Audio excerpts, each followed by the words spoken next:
dear listener, to Dream Carriage, your quiet companion at the close of the day. Here you are safe.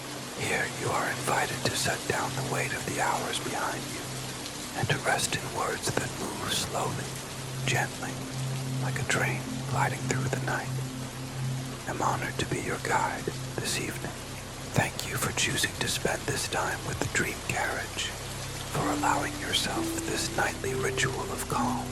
Each story waits for you here, steady as lamplight, familiar as a well-worn path, always ready to carry you into peace. Together, we will step into a world shaped not by urgency, but by stillness, a world where sounds soften, light deepens, and every detail is meant to ease your breath and quiet your mind. So, settle in, let the day fall away, and allow tonight's journey on Dream Carriage to open gently before you, leading you toward rest, and finally, toward sleep.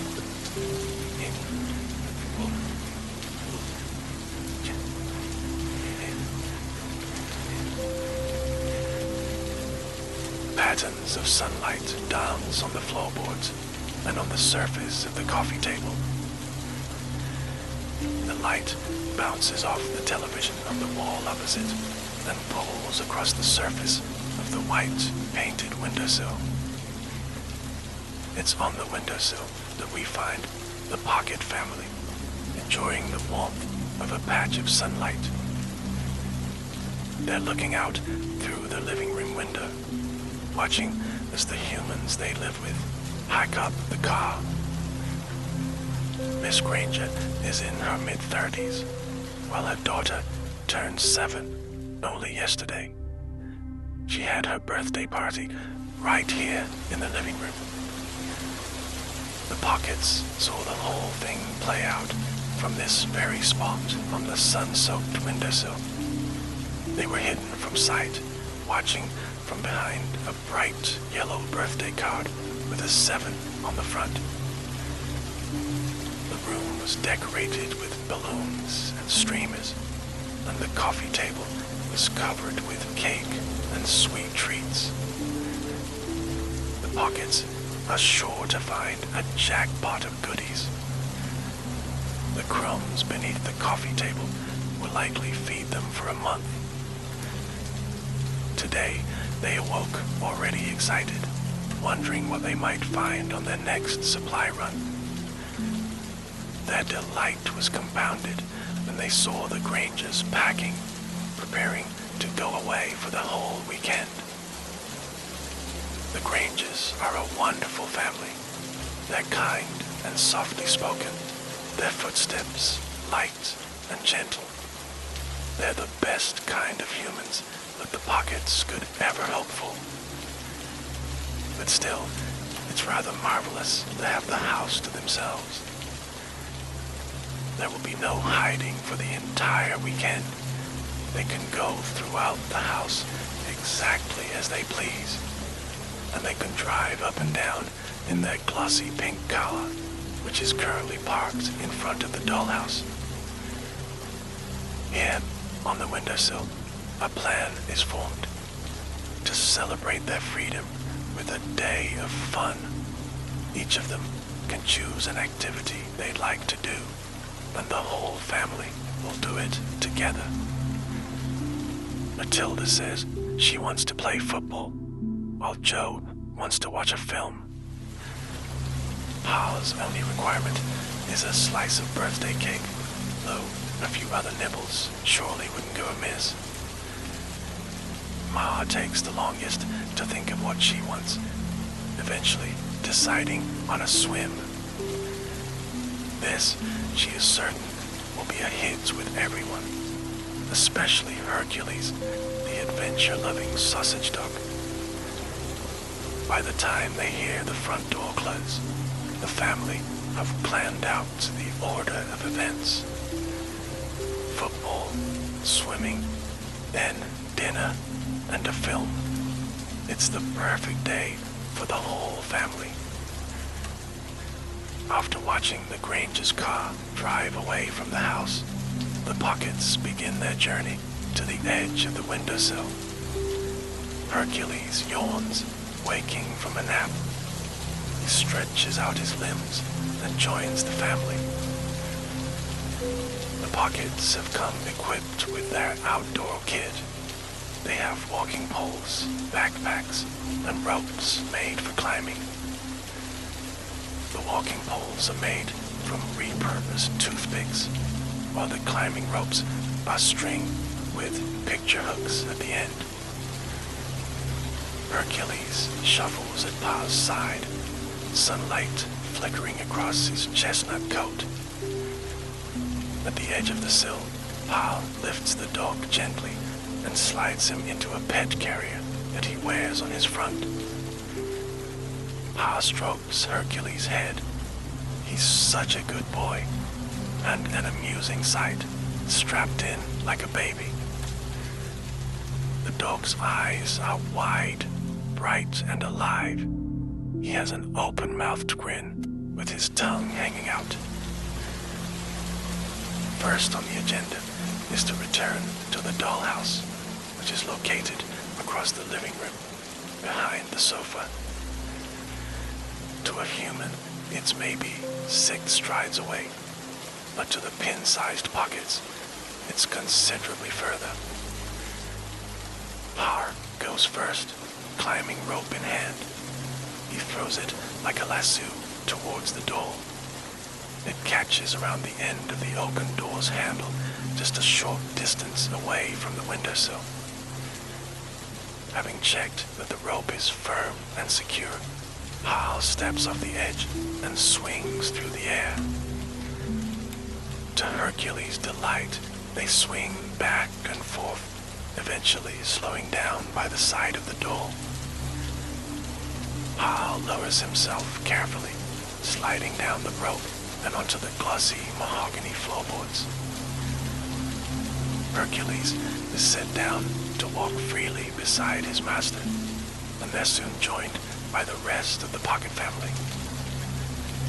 They're a merry group as they amble across the living room, making jokes and playing games of I Spy. They take the longer route around the coffee table, venturing around the base of the massive leather sofa. And soon, they're back at the 3-floored dollhouse, the gorgeous mansion that they've learned to call home. With no front facade, its rooms are on display with their country cottage decor and elegant furniture. Ma heads into the kitchen and takes out a football from a cupboard. It's a crystal bead from one of the young humans' craft kits, the kind you might thread onto a handmade bracelet. Ma returns to the car where the family are seated, the children poised beside the controls. Together, they set off across the living room floorboards, expertly driven by Joe and Matilda. It's one of the family's favorite ways to travel. Hercules especially loves the breeze in his fur. They glide across the living room and onto the carpet of the hallway, where they turn the corner and head into the kitchen. Imagine what the Grangers would say if they suddenly came home now. It would look as if the doll's car had come to life on its own and driven itself across the kitchen floor. The children park the car, and one by one, the family step out. Matilda leads the way beneath the kitchen table, carrying the bead-sized football. The floor beneath the table is a makeshift sports field, and the arched table legs make perfect goalposts. And so, the family play a game of football. It's Ma and Matilda versus Joe and Pa. There's a friendly rivalry that makes for great competition, and the parents are just as spirited as their energetic children. It's a game that requires a fair bit of movement, and Ma is thankful that she keeps fit and healthy. She enjoys watching the others too, Her daughter's face lights up whenever she's near the ball. It's Matilda who scores the very first goal. Then Pa gets the next one, and another after that. Joe looks set to score the next goal for his team until fate intervenes in the form of Hercules. The little dog runs onto the field and takes the ball from beneath Joe's feet. He knocks it with his snout and chases after it, causing it to roll between the opposite goalposts. There's an eruption of hearty laughter. Thanks to Hercules, the teams are tied. Suddenly, no one cares who wins or loses, and all are agreed on who is man of the match. The handsome little canine is congratulated by the family. They pet his fur and stroke beneath his chin while he wags his tail, his mouth gaped open in a comically large grin. The pockets play on for maybe half an hour longer, with the children teaming up against their parents.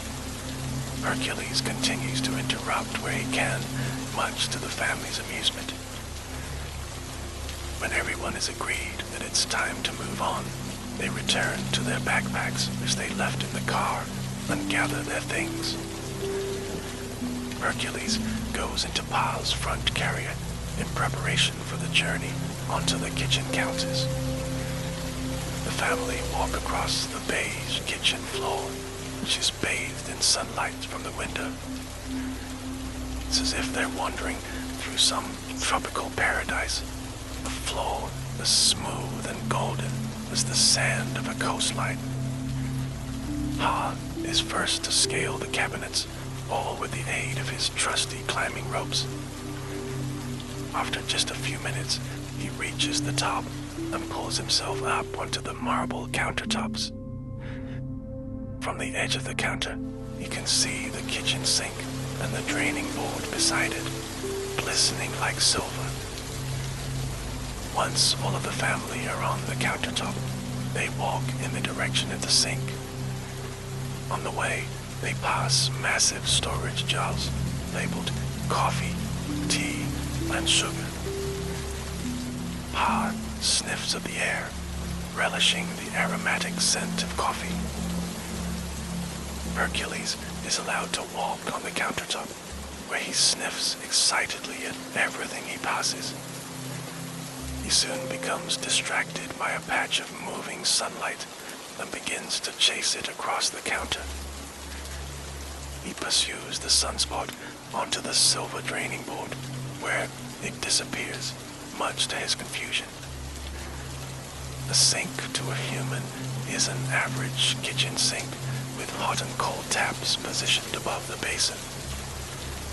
Through the pocket's eyes, however, it's a sparkling silver valley, one that can be transformed by the magic of water. The family will often shower here below the tap that's always dripping. It's like bathing in a waterfall. When the sink is full, the valley becomes a lake. It's here that the children were taught how to swim. The sink has been the scene of many happy memories for everyone in the family, except for Hercules. He has never swum here or seen the sink full of water, though that's about to change. He watches the family's movements with great curiosity as Pa and Joe slide down the plug chain.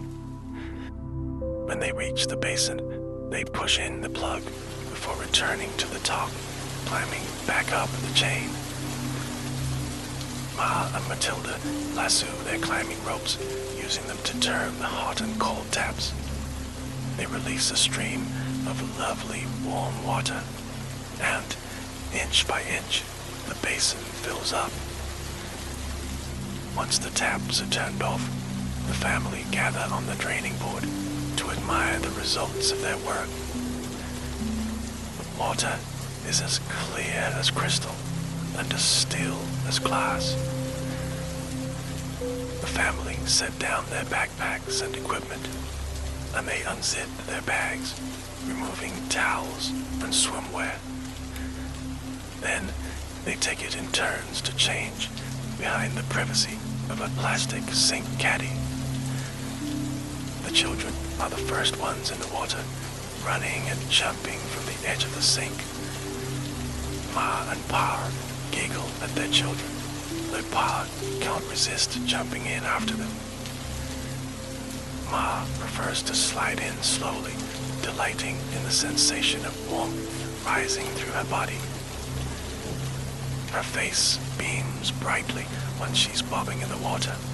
It's exactly what she needed, and so wonderfully relaxing. Hercules sits beside her at the edge. He's engrossed in the sights and sounds of the water. Then he sniffs around the sink and chases the sound of splashes until his fear of missing out gets the better of him and he leaps into the water. The little dog paddles energetically through the warm water. Only his head is visible above the surface, and his long, thin tail, which pokes up like an antenna. Ma rests her hand beneath his belly, lifting him slightly and supporting him while he swims. This allows him to relax into the rhythm of a slightly slower paddle.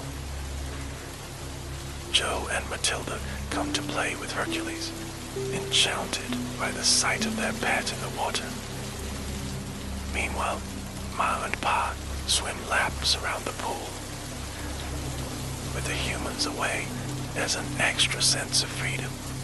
It's a carefree atmosphere, as if the family are on holiday.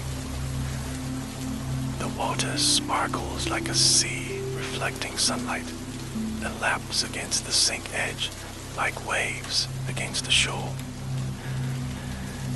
The kitchen window has been left slightly open to let in the breeze. Fresh summer air flows through and sweeps above the family as they swim through the water. Pa can smell roses from the Grange's back garden. And there's something else, too. The scent of wine. Following his nose to the other side of the sink, he spots the cork of a wine bottle resting on the counter. He climbs up to the edge of the sink and pushes the cork into the water. It's large, but very light, and it rolls in easily, where it bobs up and down on the pool's surface. Back in the water, Pa swims behind, pushing the cork forward. Then he holds it still for Ma to climb on, only letting go once she's settled on its surface. The rest of the family swim and play as Ma lounges happily on her makeshift lilo. Soon, she's joined by a sopping wet Hercules. He's ready for a rest after all that paddling. The dog lies down beside Ma as she rests a hand on his chestnut fur. They bob about on the surface, drying in the sunlight to a soundtrack of the others splashing in the water. Ma has the feeling that she could lie here forever, but an hour or so later, she's ready to move on. The plug is pulled out, so the sink becomes a valley once more, and the family dry in no time on the sunlit draining board. Everyone's thoughts now turn to food. On the opposite countertops, they see bags and boxes that aren't usually here. Items left over from yesterday's party. The pockets had planned to eat in the living room, where they're sure to find crumbs that the humans have missed. But with the Granges away, there's no rush to leave the kitchen. So they decide to investigate the food on the counter. Gathering their belongings, the family walk on, curving around a spice rack before reaching the electric hob, where they glide across the surface like skaters on an ice rink. back on the marble, they're just a short walk away from the bags and boxes set down on the counter. The scent of yummy food rolls in waves towards them, causing their mouths to water and their bellies to rumble. Once they get there, they agree that Ma will set the table while the others gather food. They go their separate ways, equipment at the ready, while Ma moves towards a dish on the counter. She scales the side with the help of her climbing rope and slides onto a pile of loose, random items. The dish contains objects that the humans don't know what to do with. There are coins, a button, a piece of cotton wool, and some keys. The button will make for an excellent dining table, and the cotton wool is large enough to seat them all. Ma wraps her climbing rope around both of these items and pulls them out after her as she exits the bowl. She drags her findings to a spot in the shade and arranges the cotton wool around the button table, turning it into a curved and cushioned bench. From her backpack, Ma pulls out an assortment of items, cups, plates, and cutlery made from tinfoil. She sets a place for each member of the family, including Hercules, who has a bone-shaped dog bowl.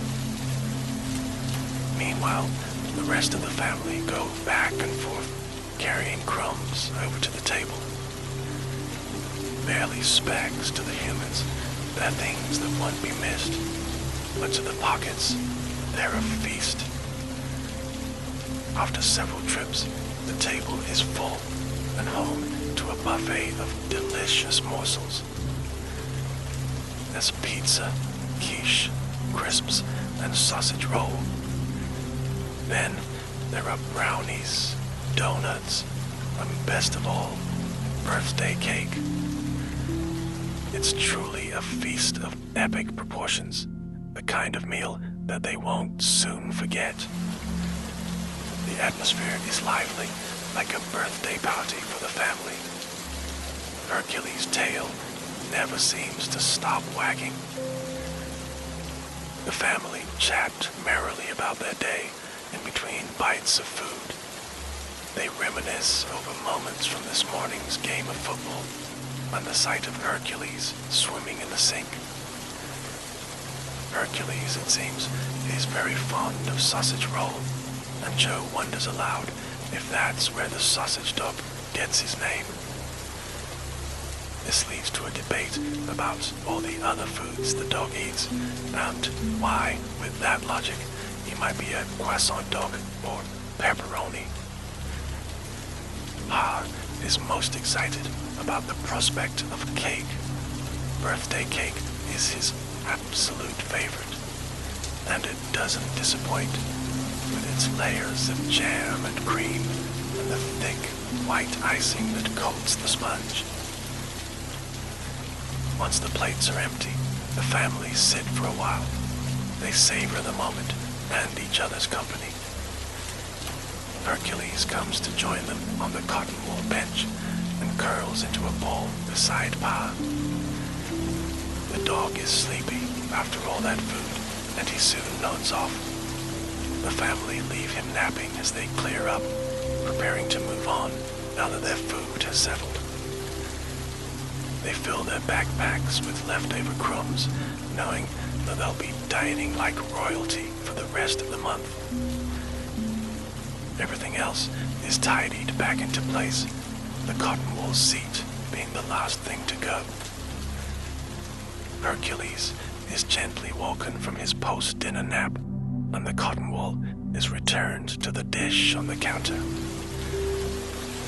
The dog is barely awake as Pa lifts him in the air and slides him into the carrier that he wears across his chest. Together, the family amble towards the edge of the counter, content to stroll at a leisurely pace. Then, Pa leads the way, throwing his rope through the air. It catches on the leg of a chair below the table. raises his walking pole above the rope and zip-wires down onto the floor. Hercules, strapped to his chest, misses most of the journey. Neither the breeze nor the views are enough to stir him. Less than 20 minutes later, he's back in the living room and fast asleep in a crease on the sofa. He's made a comfortable bed on the leather where the rest of the family have come to sit beside him. It's time for an afternoon film enjoyed in their own private cinema. The Granger's television has the most enormous screen raised high on the wall opposite the sofa. Joe is the family's television expert. He knows everything there is to know about the human channels. It takes only a dance across the buttons of the remote, and the screen plays out the opening credits of a film. The family settle into the crease of the sofa, nestled snugly on the soft leather. The material molds around their tiny bodies so they can recline backwards. It's a great film, both funny and touching, and everyone is grinning by the time the end credits roll, all except Joe and Hercules, who lies beside him. Both have their eyes closed and seem to be snoozing. Hercules is on his front, his paws on Joe's lap, and his face resting on the boy's stomach. The dog's head moves gently up and down with the rise and fall of Joe's breaths. It's such a sweet sight that no one thinks to move them. And with the house to themselves, there's no need to rush home. They can nap here on the sofa for as long as they wish, in the hushed serenity of the cozy living room. Matilda, Ma, and Pa speak in whispers. Matilda tells her parents that she's had the best day ever. Then she kisses each of their cheeks before leaning back on the sofa and closing her eyes. Ma and Pa smile lovingly at each other. They too have had the perfect day. Hand in hand, they let their eyes close and slowly fall asleep.